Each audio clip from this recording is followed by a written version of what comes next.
નમસ્કાર ખેડૂત મિત્રો, હું ચતુર સાંકટ મદનીશ ખેતી નિયામક આપ સૌનું કૃષિ દર્પણ ચેનલમાં હાર્દિક સ્વાગત કરું છું. ખેડૂત મિત્રો, આપણે કૃષિ દર્પણ ચેનલના માધ્યમથી નવી બાબતો જે ખેડૂતો કરી રહ્યા છે તે તેમજ ખેતી અને ખેડૂત માટેની નવી જે કાંઈ ટેકનોલોજી છે, નવા વિચારો છે એ રજૂ કરવાના પ્રયત્ન કરીએ છીએ. એવા જ એક વિષય સાથે આજે આપણે એક એવા ખેડૂતને ત્યાં આવ્યા છીએ કે ખરેખર આપણે એમને સાંભળી અને ખૂબ આનંદ થશે.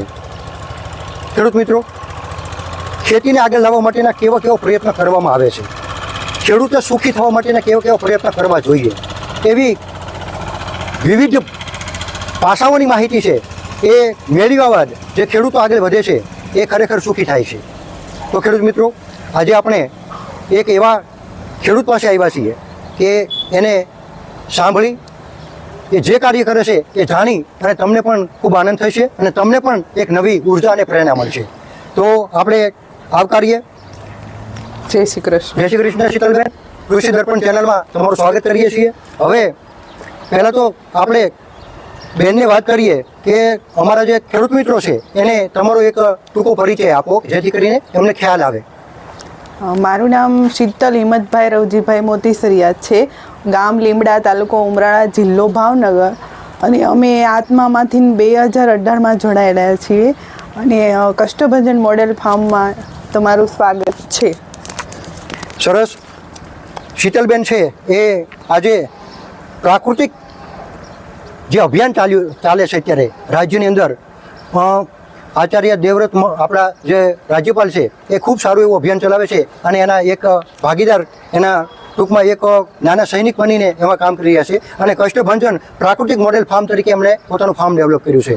શીતલબેન એ ખેડૂતની દીકરી છે. આજે મોટાભાગના સમાજની અંદર પ્રશ્નો છે, ખેડૂતોને આપણે જ્યારે પણ મળીએ ત્યારે વાત એક જ હોય છે કે આજે કોઈ સંતાનો છે ખેતી કરવા રાજી નથી.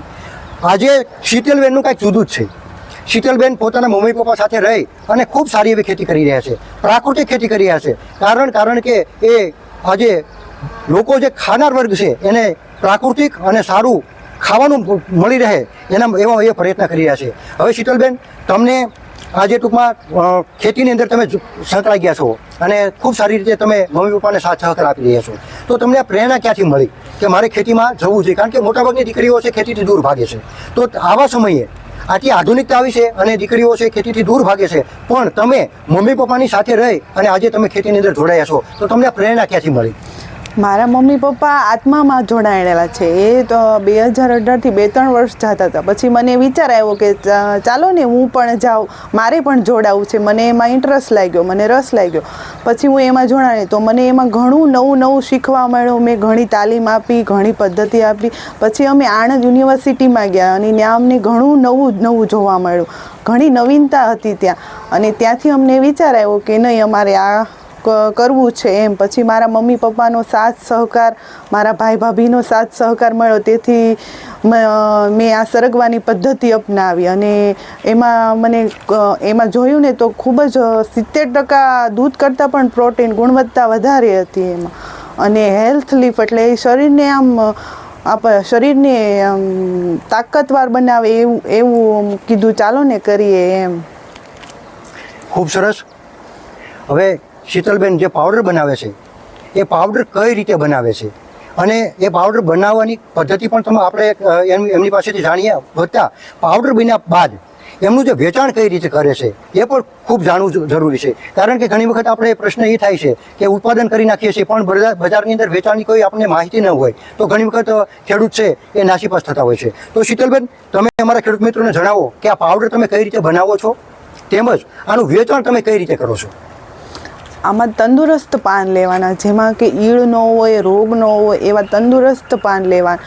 એ પાનને છાંયડે સૂકવવાના અને એ પાનને સારી રીતે જે ફૂગ ન લાગે ને તે રીતે સુકાવા દેવાના.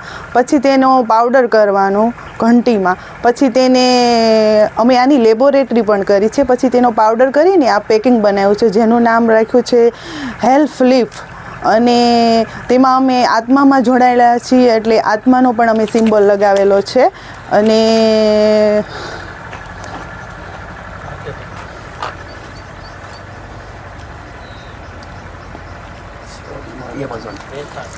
અને અમે એમેઝોન ઉપર ઓનલાઈન એનું વેચાણ કરીએ છીએ. બહુ જ સારું ચાલે છે એમાં.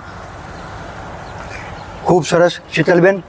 ખેડૂત મિત્રો, તમે વિચાર કરો, એક સારું ઉત્તમ ગુણવત્તાનું પાન પસંદ કરી અને એમને એ ક્વોલિટીની જળવાઈ રહી, એના તમામ પેરામીટર્સનું એ ધ્યાન રાખે છે. ત્યારબાદ એનો પાવડર બનાવે છે. પાવડર બન્યા પછી એક સરસ મજાનું એમને પેકિંગ પણ બનાવ્યું છે, તમે જોઈ શકો છો. આ પેકિંગ બનાવ્યા બાદ તમે કલ્પના ન કરી શકો એવા એક નાના એવા ગામડામાંથી એ એમેઝોન જેવા ઓનલાઈન પ્લેટફોર્મના માધ્યમથી એ વેચાણ કરે છે અને ખૂબ સારું વેચાણ કરે છે. આજે એમની જે ગુણવત્તા છે એ જાળવવાને કારણે એમાં જે તત્વો છે એ જળવાઈ રહે એવી પદ્ધતિથી પાવડર બનાવે છે. ત્યારબાદ આનો જે ટૂંકમાં જે ઉપભોક્તા જે આનો પાવડર પીવે છે એના પરિણામ પણ સારા મળે છે અને એને કારણે આજે એની ડિમાન્ડ વધતી જાય છે. તો ખેડૂત મિત્રો, તમે વિચાર કરો, એક ગામડામાં રહેતી દીકરી આજે મૂલ્યવર્ધન કરી આત્મા છે, કૃષિ યુનિવર્સિટી છે, ખેતીવાડી છે, અલગ અલગ જગ્યાએથી તાલીમો મેળવી, નવો વિચાર મેળવ્યો અને વિચારને એ ફલીભૂત કરવા માટે એમણે સરસ મજાની આજે પ્રોડક્ટ બનાવી છે અને આજે એમેઝોન જેવા ઓનલાઈન માધ્યમની અંદર એ વેચાણ કરી રહી છે. તો શીતલબેન, આજે ખેડૂત છે એ ખેતીમાં કાંઈ વધતું નથી, ખેતી કાંઈ ખોટના ધંધો છે, ખેતી કરાય નહીં, આવા ઘણા બધા ટૂંકમાં નેગેટિવિટી ટૂંકમાં એના મગજની અંદર ગળી ગઈ છે. તો તમે એક ખાસ કરીને તમે એક દીકરી છો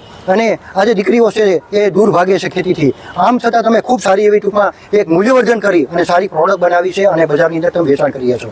તો તમે આજના ખેડૂતોને તમે એવો કહો, આજના ખેડૂતો વત્તા આજની દીકરીઓ, કારણ કે દીકરીઓ પણ ખેતીથી દૂર ભાગે છે, તો આજના આ જમાનાની અંદર તમે દીકરીઓને અને ખેડૂતોને તમે એક કેવો તમે સંદેશ આપવા માગો છો એ પણ તમે જણાવો.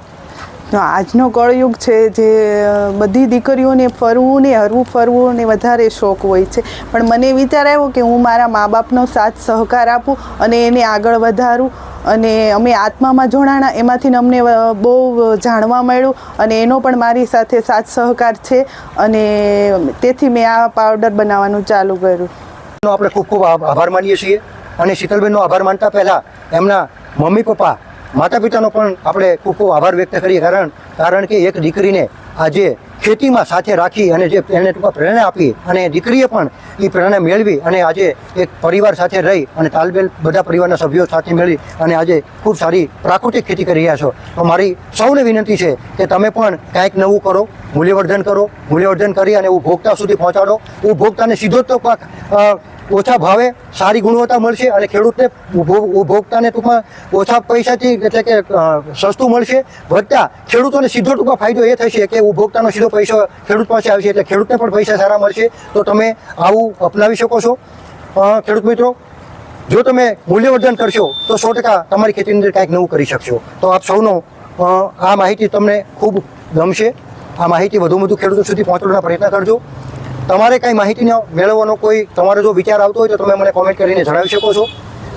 શીતલબેનને જેમ ટૂંકમાં આજે નવીનતા લાવવા માટેનો ખેતીમાં પ્રયત્ન કર્યો છે એમ તમે પણ નવીનતા લાવવા માટેનો પ્રયત્ન કરો અને ખેતીમાં ખૂબ સફળ થાવ એવી ઈશ્વરની પ્રાર્થના સાથે આ માહિતી અહીં વિડીયો પૂર્ણ કરીએ છીએ.